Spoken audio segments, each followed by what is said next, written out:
Hey everyone, it's Tyler and Michelle from Universal Rackets, and today we're going over tips and tricks on how to hit a better pickleball return.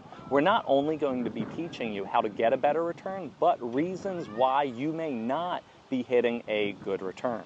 Now, the first reason why many players struggle with their return is that they do not take their paddle back. So they're waiting for the ball, and the ball comes to them, and they go like this. Once again, the ball comes to them, they're going to be returning the serve, and I'm just going to swing like this. When you return in pickleball, you need to make sure that your paddle is always back. It's already back before the ball even comes.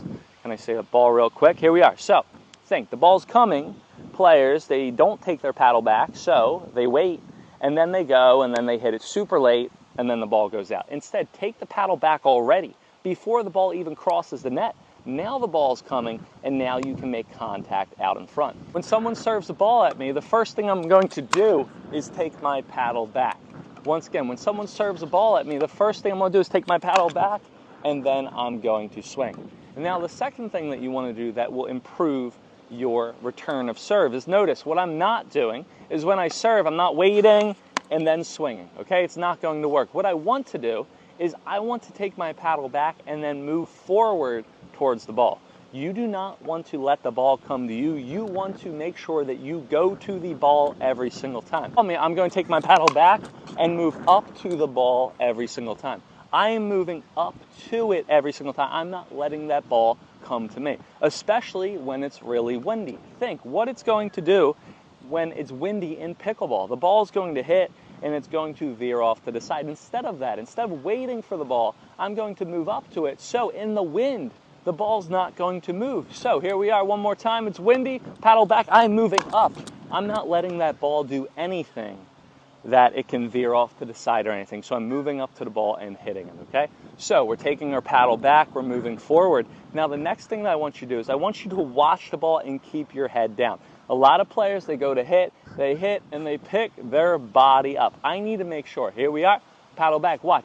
I'm hitting, moving up, boom, keeping my body down and paddle forward, momentum forward when I hit. Now, a lot of players where they go wrong and they get a bad position from the start on their return of serve is because they stand at the baseline.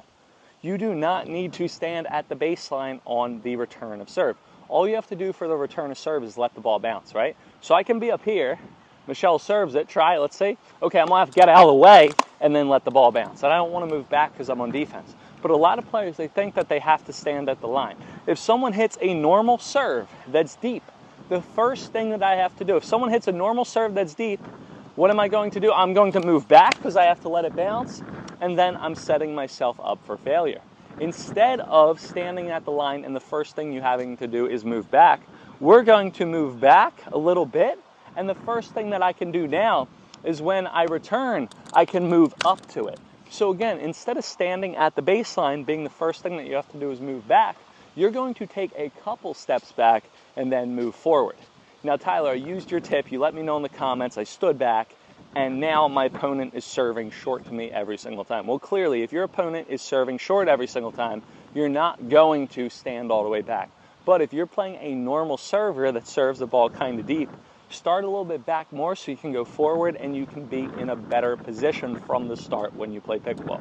So again, make sure we're taking our paddle back, we're moving up to the ball, you're keeping your body down, momentum forward, and we're standing a little bit back.